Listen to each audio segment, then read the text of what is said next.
지방에 사는 70대 의사 강 씨는 40년째 병원을 다니며 환자들을 돌봤습니다.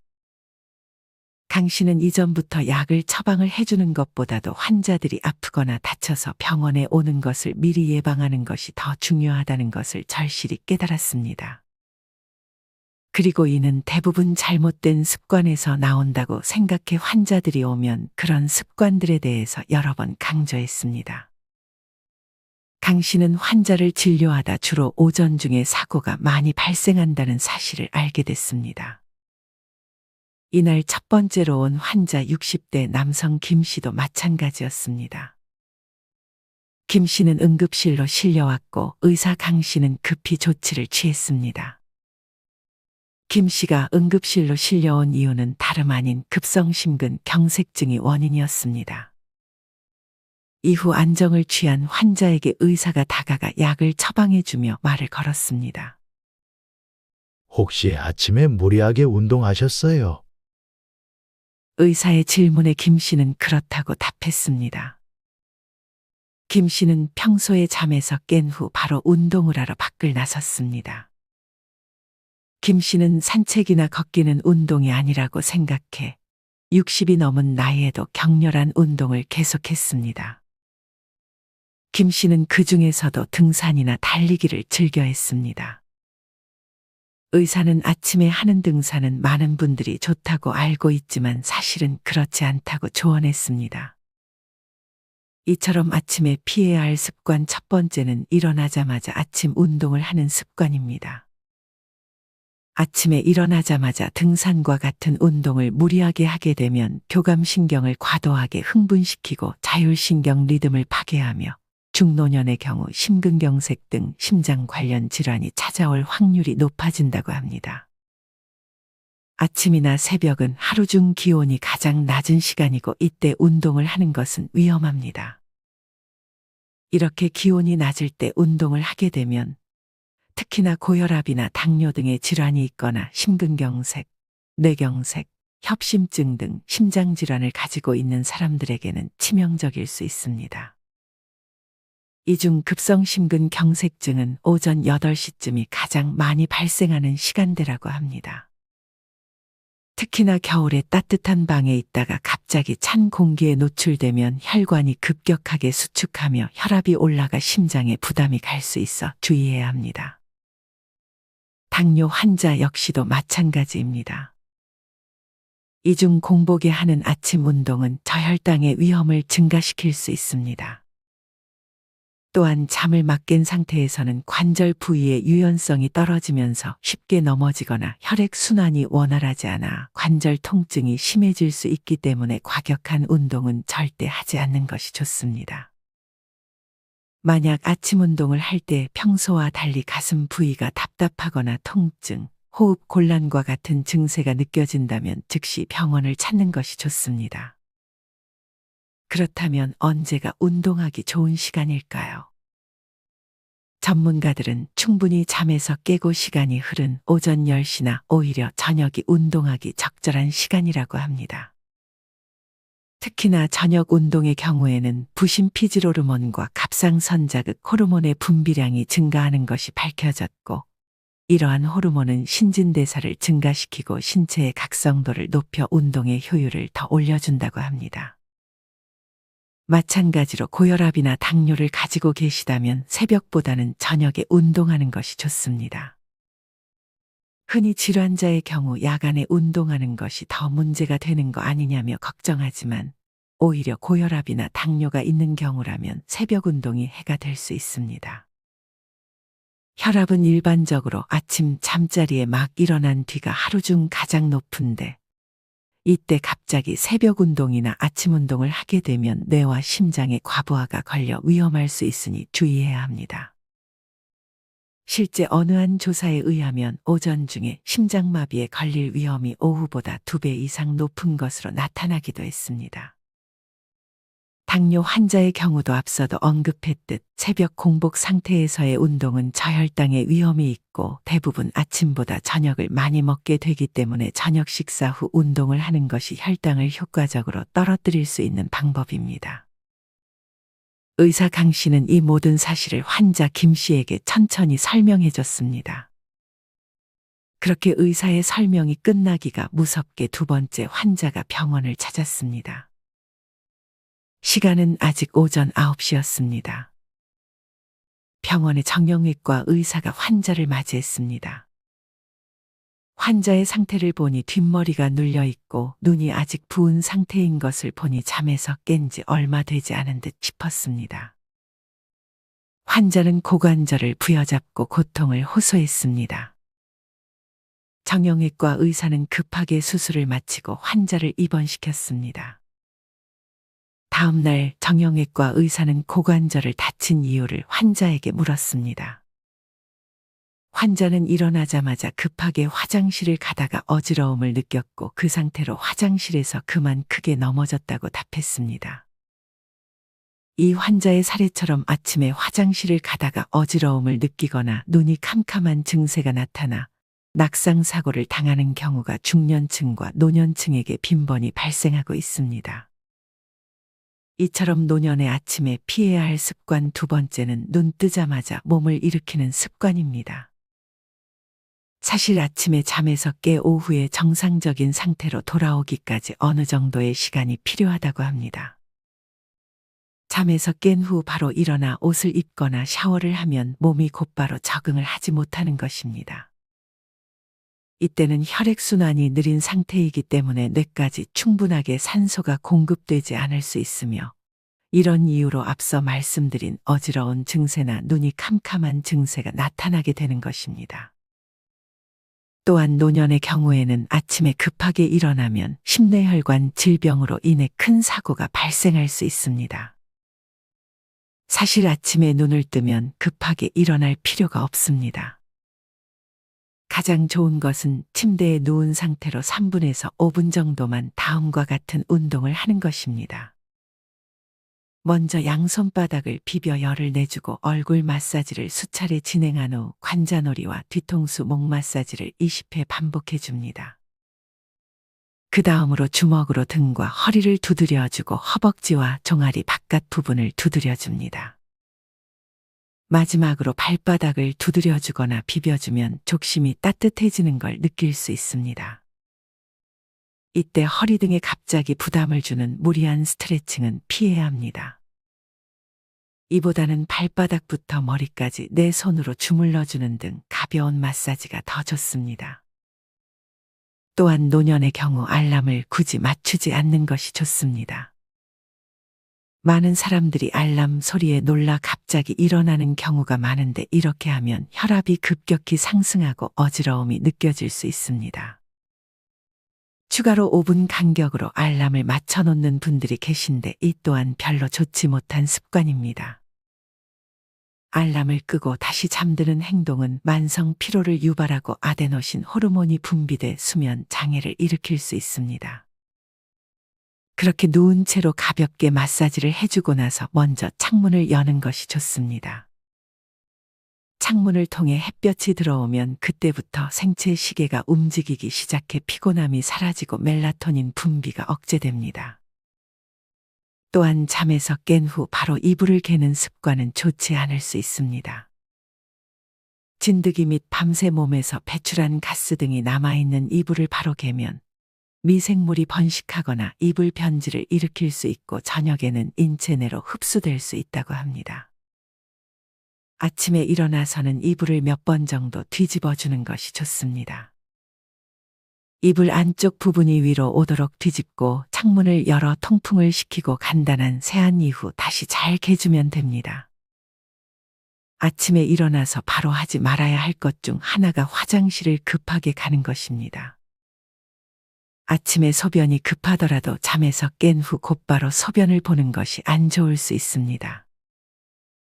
사람이 잠에 들면 인체 대사가 낮아지고 심장 박동이 느려지며 혈압이 내려가면서 각종 생리적 운동 능력이 하락합니다.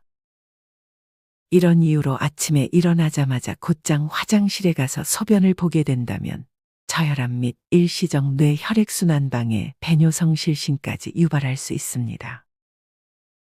아무리 소변이 마려워도 일어나자마자 화장실을 가지 말고 천천히 일어난 후 침대에 몇 분 정도 앉아 있다가 천천히 화장실로 가는 것이 좋습니다. 화장실 급해 죽겠는데 이것을 지키기 쉽지 않을 때가 있습니다. 하지만 그래도 아침이나 새벽에 급하게 화장실을 가는 것은 앞서 언급했던 것들 외에 낙상을 일으키는 가장 큰 원인이기 때문에 이때는 새벽이나 아침에 화장실이 급해지는 상황을 피해주는 것이 좋습니다. 이를 위해 저녁 이후에는 물 섭취를 절제해 주어야 합니다. 평소 물을 자주 마시면 건강에 좋긴 하지만 아침부터 오후까지 적당량의 물을 섭취해주고 저녁부터는 물 섭취를 절제하는 것입니다. 저녁 이후 물 섭취 절제 말고도 소금 섭취를 줄이면 새벽에 화장실 가는 횟수를 줄일 수 있습니다.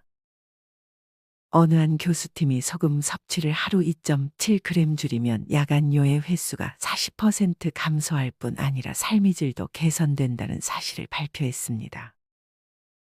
이 연구팀에 의하면 소금 섭취를 줄인 사람일수록 소변을 누고 싶은 충동을 밤에 덜 느꼈고 한밤중 깨는 빈도가 줄어들어 삶의 질이 개선됐다고 합니다. 만약 새벽이나 아침에 화장실을 급하게 가는 습관이 있다면 소금 섭취를 아예 안 하는 것이 아닌 평소보다 신경 써서 조금 덜 먹어보는 것을 추천드립니다. 하지만 이런 노력에도 어쩔 때는 당연히 급하게 화장실을 찾게 될 수 있습니다. 이때 낙상 사고를 당하지 않기 위해서는 화장실 바닥에 미끄럼 방지 매트를 깔고 화장실 벽에 손잡이를 설치하는 것이 도움이 될 수 있습니다. 방 안에 요강과 같은 용기를 두는 것도 좋은 방법 중 하나라고 전문가들은 권합니다. 다음 날도 오전에 급성 위염으로 환자 한 명이 병원을 찾았습니다. 담당 의사는 환자에게 맞는 처방을 해줬습니다. 환자는 아침에 찬 음료를 마시고 나서부터 통증이 시작됐다고 했습니다. 의사는 환자에게 되도록 아침에 차가운 음식을 피하라고 조언했습니다. 이처럼 노년이 되면 피해야 할 습관 세 번째는 아침에 찬 음식이나 음료를 먹는 습관입니다. 아침에 찬 음식을 먹는 것은 독이 될 수 있습니다. 아침에 차가운 음식을 습관처럼 자주 먹게 되면 위장을 자극하여 소화불량이나 위암까지 유발할 수 있습니다. 특히나 자고 일어나자마자 찬물을 마시면 장기들과 자율신경계에 치명적인 영향을 끼치게 됩니다. 소화 기능은 물론 면역력까지 떨어지게 만들 수 있습니다. 찬물 대신 미지근한 물을 아침에 한 잔 마셔주는 것은 아주 좋은 습관입니다. 이는 장운동을 촉진하고 신진대사를 향상시키는 데 도움을 줍니다. 이 밖에도 아침에 과일이나 채소를 이것저것 넣어 갈아 만든 주스를 즐기는 경우도 많습니다. 아침에 이런 주스를 마시게 되면 과일 과당이 몸에 빠르게 흡수되어 혈액 속 포도당 농도가 증가하고 포도당을 처리하는 간에도 부담을 준다고 합니다. 건강하려고 매일 아침에 써 챙겨 먹는 과일 주스가 오히려 독이 되어 인슐린 저항성을 유발해 당뇨 위험까지 높일 수 있는 것입니다. 이보다는 따뜻한 물을 한 잔 마시고 이후 아침 식사로는 씹어 먹을 수 있는 고체 음식을 선택하는 것이 좋습니다. 따뜻한 물 대신 커피를 선택하는 분들이 계시지만 이도 별로 좋은 선택이 아닙니다. 아침 빈속에 커피를 마시면 위산이 과다 분비되기 때문에 위에 부담을 줄 수 있습니다. 또한 공복인 상태에서 커피를 섭취하면 혈당이 급격히 떨어지는 저혈당 증상이 나타날 수 있습니다. 커피는 되도록 아침 식사 후에 마시는 것이 좋습니다. 아침에 먹을 고체 음식으로 과일과 채소를 선택하는 것도 좋지만 위가 약하다면 토마토나 오렌지 등 산성이 강한 과일은 피해야 합니다. 자는 동안 빈 위장에 남은 소량의 위산이 산성을 띄우는데 이때 과일에 산성이 더해지면 위벽에 자극을 주게 됩니다. 만약 토마토를 먹어야 한다면 익혀 먹거나 다른 음식과 함께 먹는 것이 좋습니다. 아침부터 물을 마시기 꺼려지는 분들은 따뜻한 물 대신 따뜻한 차를 마시면 좋습니다. 이는 체내에 쌓인 독소를 배출하는 데 매우 효과적입니다. 독소 배출에 좋은 녹차나 장 건강을 돕는 매실차, 뇌에 좋은 꿀차 등을 마셔보는 것을 추천드립니다. 이렇게 아침에 일어나면 따뜻한 물이나 따뜻한 차를 먼저 한 잔 마셔주고 비타민 U가 풍부한 양배추 등 위를 보호하는 음식부터 먹어주는 게 좋습니다. 다른 신선한 채소도 좋습니다. 그리고 여기에 단백질이 많은 삶은 달걀과 견과류, 통밀빵 등과 곁들여 먹는 것이 좋습니다. 그리고 이미 많은 분들이 알고 계시겠지만 천천히 씹어 먹는 습관을 들이는 것이 좋습니다. 그럼에도 천천히 씹는 습관을 많은 분들이 잘 지키지는 못하는 것 같습니다.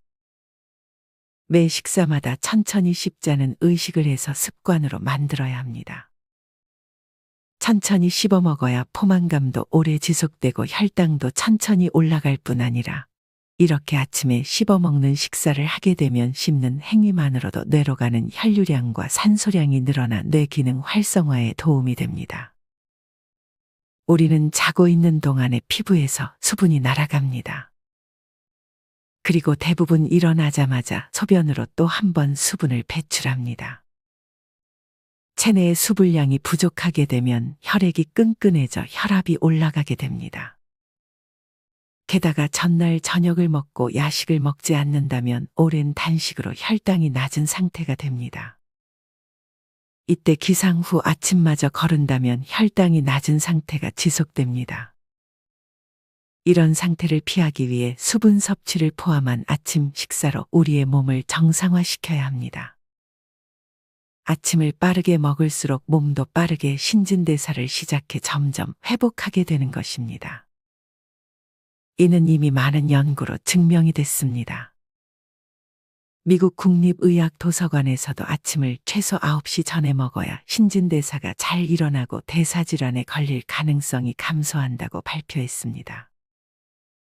최악의 식습관은 저녁을 늦게 먹고 아침은 거르는 것입니다. 이보다는 저녁을 일찍 마무리하고 다음날 아침 따뜻한 물이나 차 한 잔을 마신 후 단백질을 곁들인 고체 식사를 해주는 것이 좋습니다. 다음날 오전 9시쯤 병원에 환자 한 명이 응급실로 왔지만 끝내 세상을 떠났습니다. 의사 강 씨는 이 소식을 접하고 그 원인을 물었습니다. 들어보니 70대 환자가 아침에 뜨거운 물로 목욕을 하다 심장마비가 온 것이 원인이었습니다. 이처럼 아침에 피해야 할 안 좋은 습관 네 번째는 아침에 뜨거운 물로 목욕을 하는 습관입니다. 일본에서는 고령자 목욕사라는 말이 있을 정도로 목욕 관련 사망자가 연간 17,000명에 이른다고 합니다. 이런 사고는 겨울철에 특히나 집중이 되는데 가장 큰 이유는 혈압의 급격한 변화 때문입니다. 추운 날 옷을 벗으면 체온과 외부 온도 차이가 커져 혈관이 축소돼 혈압이 상승합니다. 하지만 뜨거운 물 속에 계속 있으면 혈관이 넓어지면서 갑자기 혈압이 떨어지게 됩니다. 이를 예방하기 위해 급격한 온도 변화를 피해줘야 합니다. 아침 목욕을 하기 전에는 간단한 체조를 해 온도를 높이고 몸의 근육이 적당히 긴장하도록 해야 합니다. 사우나에 가면 온탕과 냉탕을 번갈아 가는 어르신들이 있는데 이는 나이 들면 굉장히 위험한 행동입니다. 이 밖에도 뜨거운 물로 30분 이상 목욕을 하게 되면 남성의 생식 능력이 감소될 수 있고 피부 장벽을 손상시키거나 탈모를 유발할 수 있습니다. 따라서 아침 목욕물 온도는 체온과 비슷한 37.5도의 미지근한 물로 하고 입욕은 1회 5분 정도가 적당합니다. 온도를 정확히 재는 게 어렵다면 팔꿈치를 물에 댔을 때 미지근하다는 느낌이 들 정도면 적당합니다. 추가로 아침에 스마트폰을 보는 습관은 좋지 않습니다. 스마트폰이 생기면서 아침에 일어나자마자 스마트폰을 확인하는 사람들이 많습니다. 하지만 아침부터 스마트폰을 보게 되면 스트레스 호르몬인 코르티솔 분비를 증가시킨다고 합니다. 스마트폰을 켜서 뉴스나 유튜브를 보다 보면 우리가 보기 싫은 것들을 어쩔 수 없이 보게 됩니다. 특히나 정치적인 얘기 등 갖가지 골치 아픈 뉴스를 아침부터 보게 되면 하루를 제대로 시작하기도 전에 이미 스트레스를 받게 됩니다. 이보다는 아침에 일어나서 뇌가 깰 때까지 무자극 상태로 있는 것이 좋습니다. 스마트폰이나 TV로 하루를 시작하기보다는 기분을 좋게 하는 음악이나 영상을 틀어놓고 하루를 시작하는 것이 안정과 행복을 가져다 줄 것입니다. 오늘 말씀드린 아침에 피해야 할 5가지. 첫째, 아침에 일어나자마자 운동하기. 둘째, 아침에 급하게 일어나는 습관. 셋째, 아침에 찬 음식을 먹고 마시는 습관. 넷째, 뜨거운 물 목욕. 마지막 5째, 아침에 스마트폰을 보는 습관 중 여러분이 지금 하고 계시는 습관이 있다면 이 중 건강에 치명적일 수 있는 첫 번째부터 4번째의 안 좋은 습관들은 조금씩이라도 고쳐보셨으면 좋겠습니다. 노년층 안전사고는 주로 오전 시간대에 많이 일어난다고 합니다. 소방청이 최근 3년간 60세 이상 노년층 안전사고 현황을 분석한 결과 질병을 제외한 노년층 안전사고는 총 77만 9,490건 발생했다고 합니다. 이처럼 오전에는 내 몸이 다 깨어있지 않은 상태라고 항상 생각하고 다른 시간대보다 더욱 주의하셨으면 좋겠습니다. 이상으로 오늘의 영상을 마치겠습니다. 우리 모든 구독자분들의 행복한 여생을 응원합니다. 다음에 더 좋은 내용으로 찾아뵙겠습니다. 감사합니다.